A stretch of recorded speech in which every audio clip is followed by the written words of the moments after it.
This episode is proudly supported by OpenTable. Nearly 1/3 of diners are booking same day. So they're making those decisions on the spot. And 10% are making their bookings within just a few hours. And so it's why it's so important to have booking software like OpenTable, which allows your diners to discover you. And so when restaurants are on platforms like OpenTable, they're much more likely to be discovered. We help diners to connect to restaurants. Ultimately, having technology, using technology, helps you to reattach to those diners. Experience the power of OpenTable. For an exclusive offer, visit restaurant.opentable.com.au/DITW.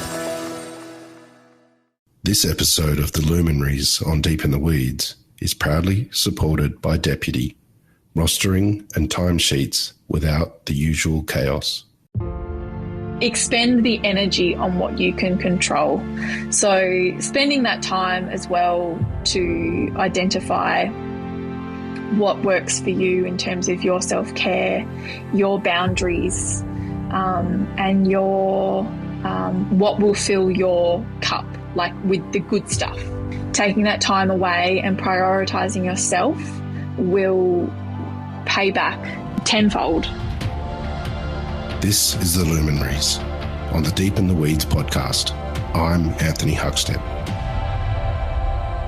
There have been many silver linings of COVID, but one in particular has been the focus on mental health and mental illness awareness, not just in the hospitality sector, but in society too.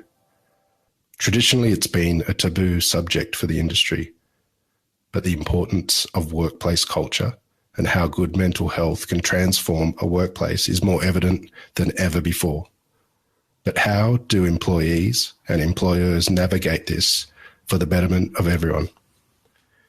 Bianca Welsh is the co-owner and restaurateur of Stillwater Restaurant and 7 Rooms and Black Cow Bistro in Launceston, Tasmania. Bianca, how are you? Hi, I'm well, thank you. Thanks for having me, Huck. You've been a business owner since the age of 21. How different are you compared to back then, if you look back? Oh, that's a good question. I think completely different. I've learned a lot in that time, and I'd like to think that I'm much better for it as well. Well, take us back to that time. It's quite a young age to start a business. How did that come about, and how did you feel at that time? I felt a bit overwhelmed, and I think I was on the cusp of realising that, coming out of teenage years and then going into your early 20s going, I don't actually know it all and I need to relearn everything again.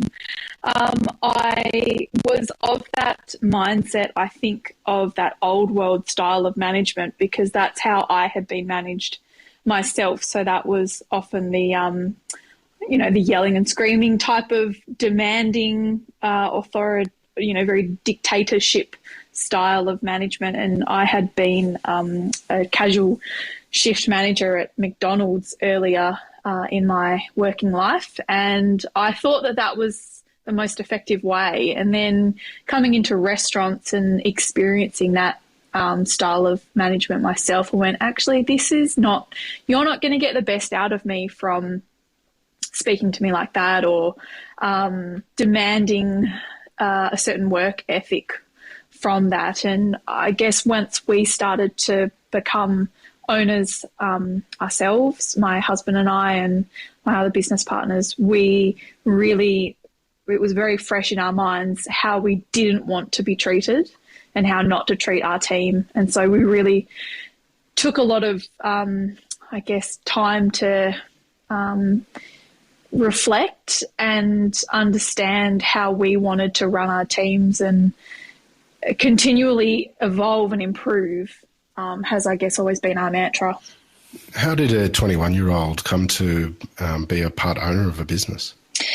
I'd like to think that is by working on relationships, and yes, it is being in the right place at the right time, but by establishing really good relationships with people around you and working really hard to be in a position to be recognised and offered an opportunity. I believe, how we became owners of businesses at such a young age, and to be recognised as well beyond your years. I definitely connect with people of all ages when you just can't really ascertain their age, and the way that older people, perhaps, people in their 40s, 50s, 60s that have decades more experience than you, but they treat you with so much respect, and that they can still learn from you, are those people that I love to surround myself with, and I try to do the same. So I think we had worked so hard on building really good relationships with our mentors was how we were able to be offered an opportunity, because of that trust and mutual respect. Tell us a bit about the businesses that you have at the moment. You've been a part of them and their growth for quite some time. But what sort of change and growth has the business had in the years that you've had it?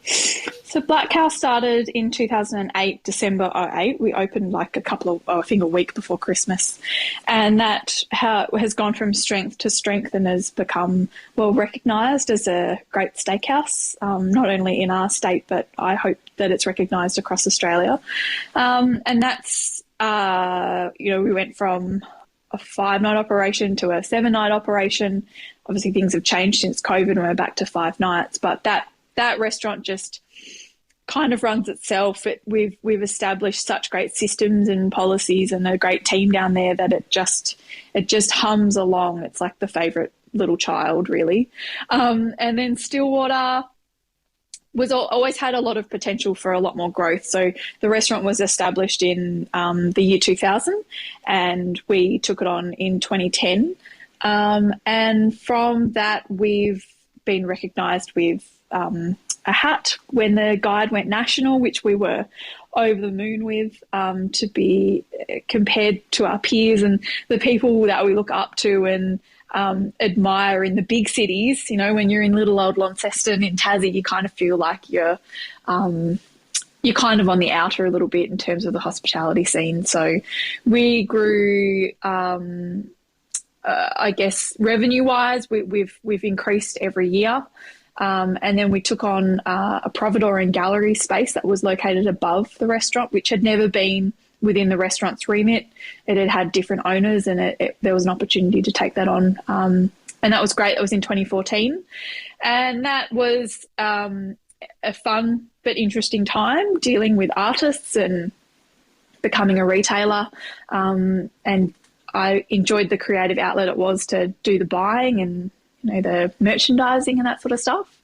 It was a nice break from the restaurant. And then in 2018, we closed that down to develop some accommodation on site, as we felt that was a better use of the space, as kind of food retail was, I guess, dying a slow death in trying to compete with the larger organisations out there that do it very well. And so we developed 7 boutique rooms, and we've received national recognition for that. And our rooms are fitted out with pretty much all Tasmanian furniture, produce, even the beds are made in Tassie, art. It's the jewel in our crown. We're very proud of what we've created, and to really create an experience. And I suppose that's what we really wanted to make Stillwater and enhance that. It wasn't just coming to eat and drink. We really wanted it to be an experience. And so arming our team with as much knowledge as possible to take our guests on a journey, be it if they're coming in for a coffee or 5-course degustation. We really want to be able to communicate well and humbly and as down to earth as we can about where this amazing produce is from, who made it, why they made it. Has been, I guess, a really important part of our ethos here. You're heavily involved with the community, and you're on numerous boards with the Launceston Chamber of Commerce. Tell us about Launceston, the area, the produce of the area, and the connections that you have, and what makes it so special to you. I think there's something. I guess everyone probably feels it in their hometown, that they're that sense of pride. But I think in the last particularly 10 years of Tasmania and in Launceston's finally become kind of cool. Launceston was always seen as kind of the butt of the joke. Tasmania was the butt of the joke of Australia, but Launceston was even more so than Hobart. We're a really small community. It's about 80,000 is the population of Launceston, so 100,000 if you count the greater parts of the town. And that's like that would be not even a quarter of a suburb in Melbourne or Sydney. So it's a very close-knit community, and a lot of, I think, the land that we get to live on and produce from is just so abundant that it creates these amazing people that are really passionate about what they do, and people that have, I guess, the time to enjoy it. I think you can get a great work-life balance in Launceston. Everyone lives only a few minutes away. Like, we think it's quite remarkable if someone lives out of town, which means it's 15 minutes down the river. It's like, oh wow, like how do you go with the commute in? Launceston I think it's a very special place, and I'm very grateful to be in a town that has so many incredible organisations. Like, there's just so many not-for-profits, so many charitable people out there that are doing really amazing things, and not just for our doorstep, but for the greater good of the state as well as the country. And to be in the heart of the produce scene and to be able to share that with our guests is really special. And the spotlight, I guess, has really come back to slowing down, particularly during COVID, and to appreciate those good things in life, which are food and drinks. It's a really nice community to be a part of. It certainly has its negatives as well. I mean, small towns always do. Everywhere always has their pros and cons, but I'm very grateful to have what we have in Launceston. Stillwater and Black Cow Bistro, as you mentioned, have been recognised as some of the best restaurants, certainly in Tasmania and in Australia as well. What's the drive behind everything that you do? You've been recognised as Young Professional of the Year, Young Restaurateur of the Year, and numerous accolades as well. What is the drive to maintain the business at the level that it's at? I think we've always wanted to do things with a level of integrity and a level of just genuineness, I guess, in that I've been talking about this just recently with my husband, who just completed a short leadership course with a great organisation called Tas Leaders, and it was born out of government with state growth, and it's graduated like over 500 people in the state with leadership skills. And there was an exercise they had to do where you had to pick from like over 100 different values of what your it's a Brené Brown, concept, and you pick 2 values and that's it. You can only pick 2. And I was thinking about this just the last couple of days of what my values are. And I think it is integrity and empathy. And I guess that's the ethos of the restaurants, that everything that we do, we want to be from a genuine, passionate producer. We want to deliver it in an honest way. We don't, when I train the waiters, I always say, if you don't know the answer to a question a guest asks you, I want you to say, I don't know, and go and find the right answer. I don't want this ego-driven, make it up on the spot so you look like you know everything. I think that my husband and I, we love dining out, and the experiences that we have enjoyed the most and are the most memorable are those that are really, really down to earth and just hit you in the right spot in your heart, sort of thing, which sounds really corny. But that's what we want to emulate as well. So it's just not trying to be the coolest kid on the block, which has taken us quite a few years to be okay with. I think when there's lots of trendy places that are getting sort of all the press and all the social posts and all that sort of stuff, you can sort of feel like, oh, we're not cool. I think we finally come to terms with that. What we want to do is just to have a really great place for our people to work at. I want everyone who walks in the door that works in the team to want to come to work, and then that flows on to the guest, and that we want to serve produce that we want to eat and dishes that we want to eat, and in a way that we would want to enjoy it ourselves. What are some of the challenges involved in running a restaurant of the calibre of your restaurants in a destination location reliant on tourism as well as locals? And has that changed in the last year and a half much with COVID? I think some of the biggest challenges are obviously consistency.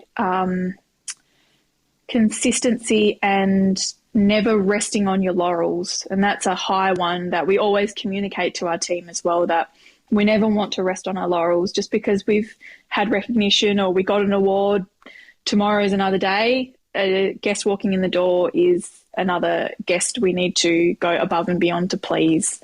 So that, I think, is the biggest challenge, and that comes then with a lot of other facets. So that's keeping your staff engaged and motivated.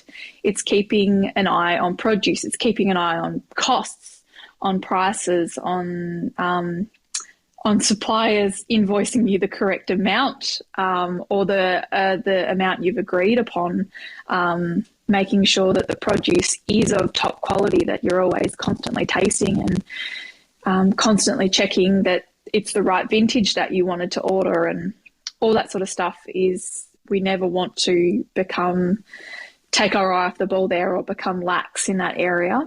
And I think, if anything, it's probably become even more exacerbated since COVID, because people are probably a little bit more cautious of where they're going out.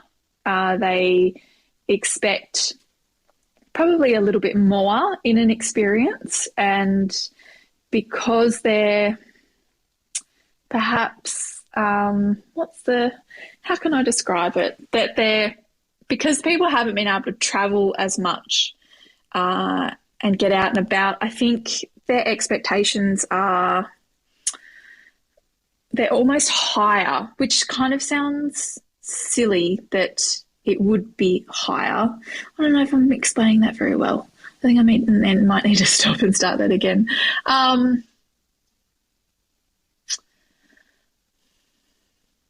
think the expectation has just gotten higher because people, I think, are perhaps a little bit more careful where they're spending their dollars since COVID, and choosing a bit more carefully where they're dining out. And so I guess we need to deliver even more because they're our locals. We rely on them more than ever. We can't expect those droves of tourists that are one-hit wonders. They dine in your restaurant once and then they're gone.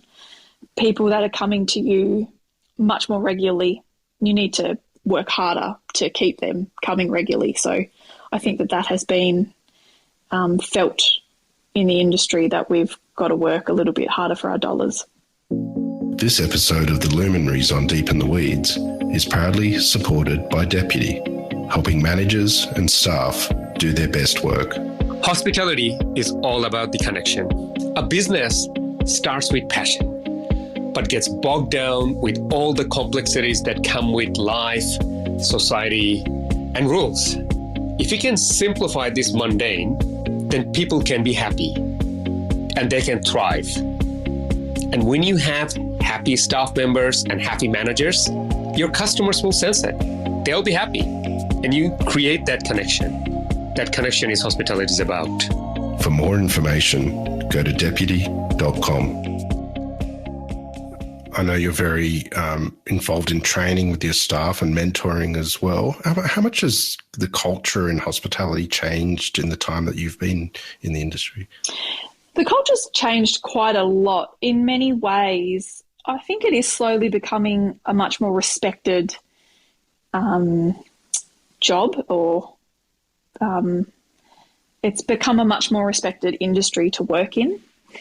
The culture has changed from that old world to the new world, and now it is not acceptable to have a chef yell and scream at you, or a manager yell and scream at you, or dress you down in front of the rest of the team or in front of a customer. It's now we're much more educated, and the workers are much more educated in how they should be treated. I think it's become a lot more positive in ways.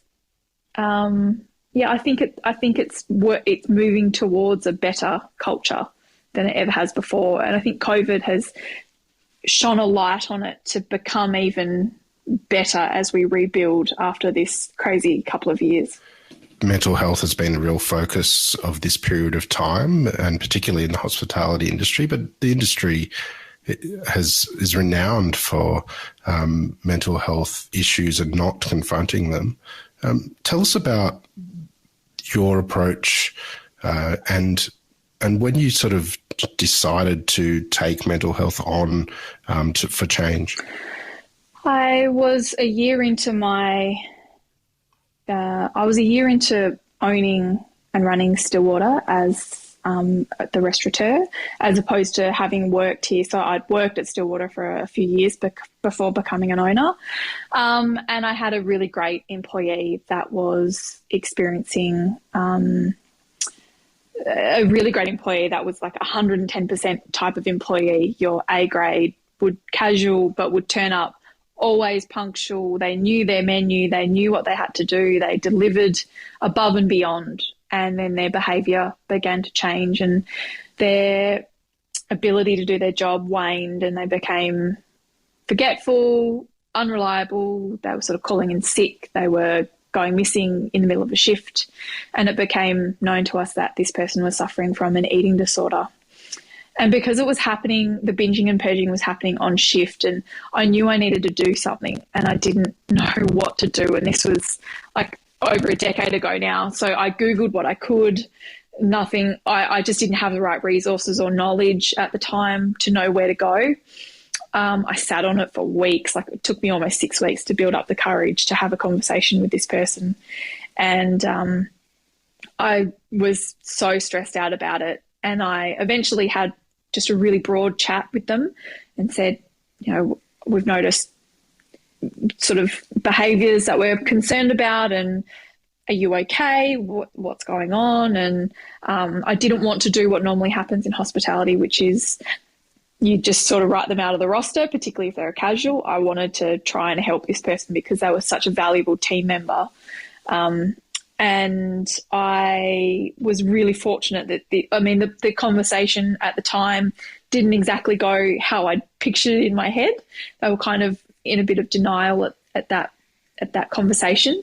They went away and came and messaged me the next day with a really long text message to say, thank you so much for having that chat with me. I've been in complete denial about what's going on. I've got some stressful things happening outside of work. And this was an issue that I had suffered with when I was younger, and it's come back because of the stress I'm facing at the moment. So I'm going to my doctor. I'm going to get help. And they got back on track. They stayed with us for like almost another year working, and then went off and became a medical doctor themselves. And I still, I'm still in contact with them today. And that just it buoyed me to go, okay, this stuff's not going to go away. I was able to retain someone really great just by having a conversation with them. What more can I learn, and what more can I know? So that was when I enrolled in a Bachelor of Behavioural Science, so an undergrad psychology degree.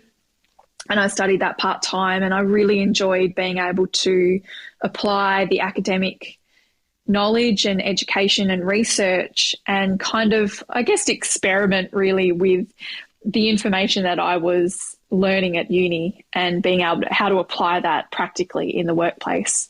And so it took me 7 kind of academic years to complete the degree, but I just kept learning so much that was so applicable to every facet of my life. And my my husband suffers greatly from mental illness, and he'd be comfortable with me talking about this. It's a story and it's a journey that he's wanting to find his own way of sharing that. But I guess I'm really fortunate that he's allowed me to be a bit of a conduit to share his story. And we've been through hell and back with his journey. And it's a really long, like over a decade's journey of major depressive disorder and generalized anxiety disorder. And so many people that know my husband would never, ever guess he's that larrikin, confident, talented sommelier that you would never think is really struggling behind closed doors. And at his worst, he was going to stay at a private hospital. We've been through over 20 different medications with him, different psychologists, psychiatrists, doctors. He's finally at a point where he's really good and he's learnt a lot, and we liken the brain to strengthening a muscle. I mean, it is a muscle, but it's kind of like training at the gym, and the better you get at it, the more you stick at it, the stronger that muscle will get. And that we attribute as to why he's able to be quite well at the moment.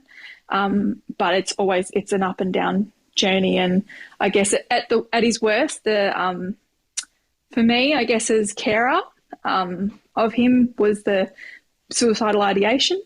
And that I talk about this often. I've just become a mental health first aid instructor, and a large part of that course is talking about suicide. And I always choke up at that point, and I've done it so many times now. It still is really confronting to know that the person you love and care for the most just wants it all to end. But I'm very grateful for us going through that together, because it's helped me really, really understand mental health. So from my personal and professional experiences, and supporting so many people through the restaurant, and we've been able to retain and have them work to some capacity that they're comfortable with, and to then maybe get on top of what they're struggling with and to come back even better through things such as bipolar and substance addiction. Of course, substance misuse is a big one.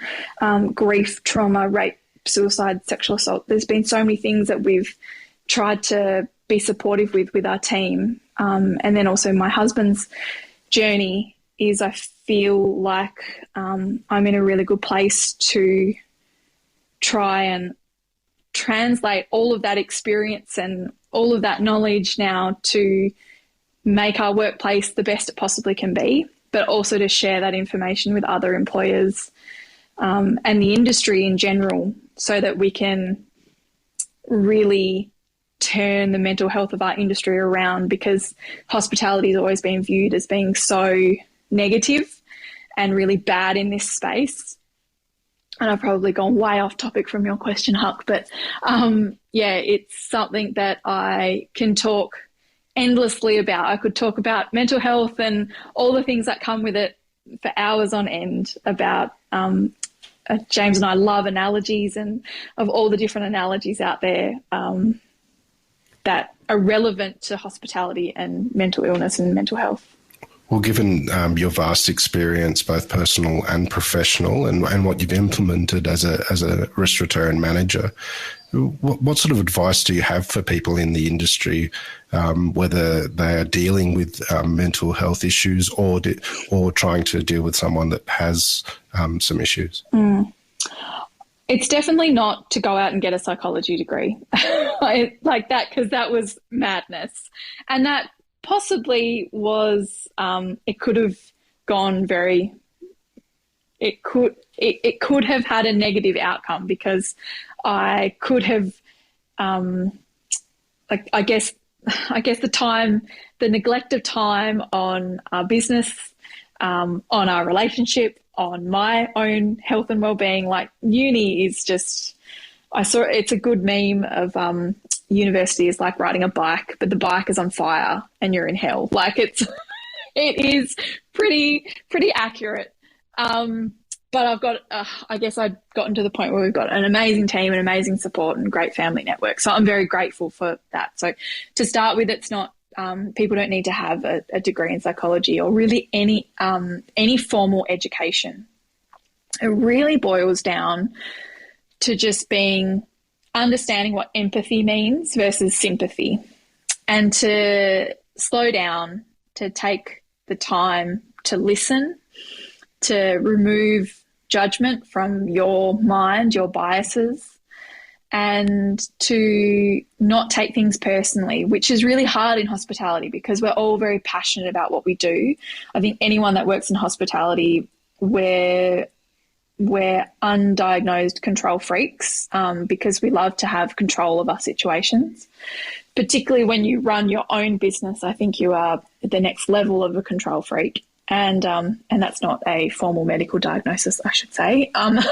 But we're of a personality type that I think likes to have control. And to remove the fact that if someone's having an issue, it's 99% of the time got nothing to do with you or your workplace. It's got something to do with what's going on in their own mind, historical trauma, undiagnosed mental illness, poor mental health. It could be so many other things that if you can walk alongside them rather than try to fix them, can go a massive way. So my most important advice is listen, have empathy, and no judgment, but also to then take it the next step and educate yourself to a degree that you're comfortable with and that you can understand implicitly. So that could be by listening to podcasts. It could be by doing some short courses like mental health first aid, I think is the gold standard. And I could talk about how passionate I am about that content and that course and how important it is. It would be my dream that it's viewed as important as physical first aid and that it is expected across all industries, but particularly hospitality, that every single workplace has at least one mental health first aider in their ranks, would be a dream of mine.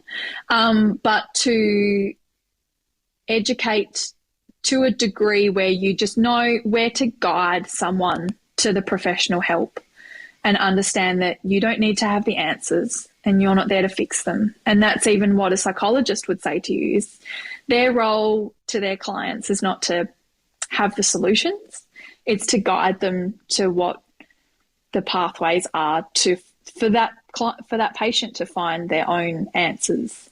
So it's, I guess a lot of people see this area as being black and white, and that's the difficult thing, is that it's not. It's completely grey, and it can be really complicated. But when you boil it down, people just want to be heard and seen. And when we work alongside our people in hospitality, I think we get a very unique insight into the way they tick and to their moods and behaviours and how they're really feeling, because what we do can be very stressful, and how we react under pressure can be very exposing. And often you're probably the first person that's ever noticed if someone's not right, or you're a bit worried about them, or they seem a bit rocky. And for them to be seen by someone, for you to identify, like, is everything okay, can mean the world, and it could turn someone's life around by simply asking that very basic question of, are you okay? There's a unit that I did in third year university was human behaviour in extreme environments, and this is studying areas such as space and Antarctica, the military, and there was a slide that came up that had the negative psychological outcomes of extreme environments of these places, and the parallels to me was just like, oh my God, that is hospitality. That, social confinement, limited communication, enforced social interactions, dangerous environments. We've got my mind straight away went to chefs. You've got hot environments, sharp objects, perhaps people not paying full attention and could burn you, could accidentally cut you, could slip over. Like there were so many parallels and missing important birthdays and holidays, and that those environments have this incredible amount of money and research that can screen out people that may be more prone to having a negative experience by working in those environments. But we don't have that luxury. We're facing one of the biggest labour force and workforce shortages we've ever seen in our industry because of COVID. And we don't have that luxury of screening nor the resources to spend thousands and thousands of dollars on psychological testing. So we just have to, man up, as they say, or, see it through. And we've just got to be aware that our extreme environments can have a negative impact, and what can we do to remedy that is by having a positive workplace culture and a culture that can be mentally healthy and prioritises mental health for their team. You're regarded as one of Australia's best restaurateurs. You've won many accolades. The last year and a half has been very challenging. What sort of business advice do you have for people out there in the industry that have had stresses in this time and are looking for solutions? Control the controllables. So focusing on what you can control and what is within your control. It's a concept essentially called the Circle of Control by Stephen Covey, who is one of the biggest movers of popular psychology and positive psychology, I should say, and wrote 7 Habits of Highly Effective People. And it focuses on what that circle of control are, things like your emotions, your moods, who you spend time with, all those things that you have complete control, well, to a degree, over. And I think as business owners in a world at the moment where we're at the mercy of government decisions, of maybe rogue premiers, of people escaping quarantine and doing the wrong thing and sending half of the state into lockdown, which is just what we've experienced in Tasmania. Fortunately, not my end of the state, the other one, but you can only expend the energy on what you can control. So spending that time as well to identify what works for you in terms of your self-care, your boundaries, and your what will fill your cup, like with the good stuff, is a time to set aside literal time to spend on yourself, and to not think that it's selfish or that you're going to waste time or you need to be in the restaurant 24/7. Taking that time away and prioritizing yourself will pay back in, tenfold than thinking you need to be on the ground all the time. By spending the time on yourself, I think is the overall advice I've got, is to just prioritize what works for you. The industry has changed so much in the last couple of decades. What sort of role has technology played in the ability to run a business better and allow you to have that time to look after yourself as well? There are definitely some great benefits in terms of technology, and actually I was just writing a workshop, an update on a workshop that I'm running in terms of what it means to be a mentally healthy workplace. There's a lot of stuff that needs to happen before you actually focus on the mental health stuff, and that stuff is good job design, good workplace practices, and focusing on things such as having your rosters out in advance instead of, there's still venues I hear of today that put their roster out on a Sunday night for the following week. Like, that's just, it's not cool anymore. You can't do that to people So using the technology that's out there by making your life easier, which means business owners can spend less time on accounting. So get the online stuff, get Xero, get your accountant to help you with having better accounting systems. Work smarter, not harder. Have a digitized rostering system. Have a digitized payroll. Have a way of communicating with your team that's you need to send one message instead of multiple through a platform of rostering, like with the Deputy app. There are so many great technology things that can work in your favour that are really important for good job design, which can reduce the stress of you as an owner and operator, but as well for your team. Having a point of sale, like it still astounds me, some of the places I go to that still do handwritten dockets. Like it's just, I just don't know why you would bother to do that in 2021. There's some great systems out there that it's all there to make your life easier. So I think that should be utilised. And then, of course, you've got apps that help with mindfulness and meditation, and they can all seem, hoo-ha and wishy-washy. But the science is there. That's why all these apps exist. That's why all the literature is out there, because that stuff does work for your mind and your mental health. You've had an incredible career, but you're still so young. What is it that you love about the industry and what you do? I love that no 2 days are ever the same.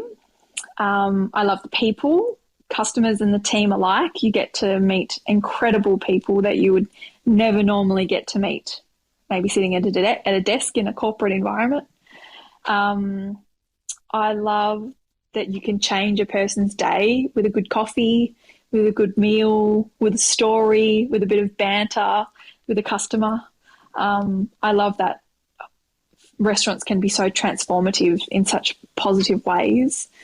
And that when COVID happened, and particularly in the lockdowns, I mean, we're fortunate Tassie hasn't had many two lockdowns compared to the rest of the country.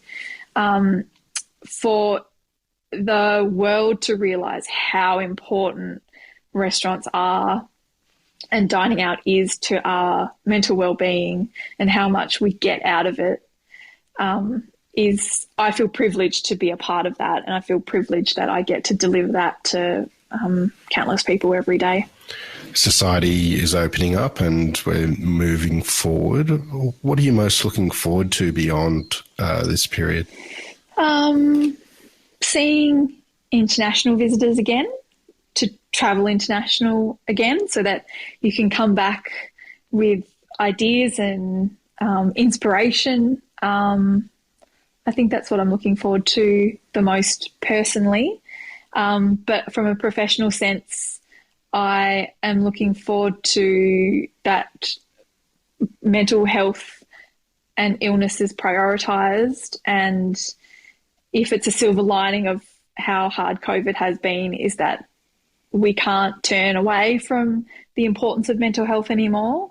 We're beginning to understand it more, because I think so many people that have not experienced poor mental health or a mental illness, a lot of people have had glimpses of what that is actually like through COVID, and that we can all now perhaps be a little bit more empathetic to those that do suffer greatly and from no choice of their own, and that we can move forward and turn the mental health of our country around and be really involved in the prevention and early intervention that our country needs to turn this crisis around.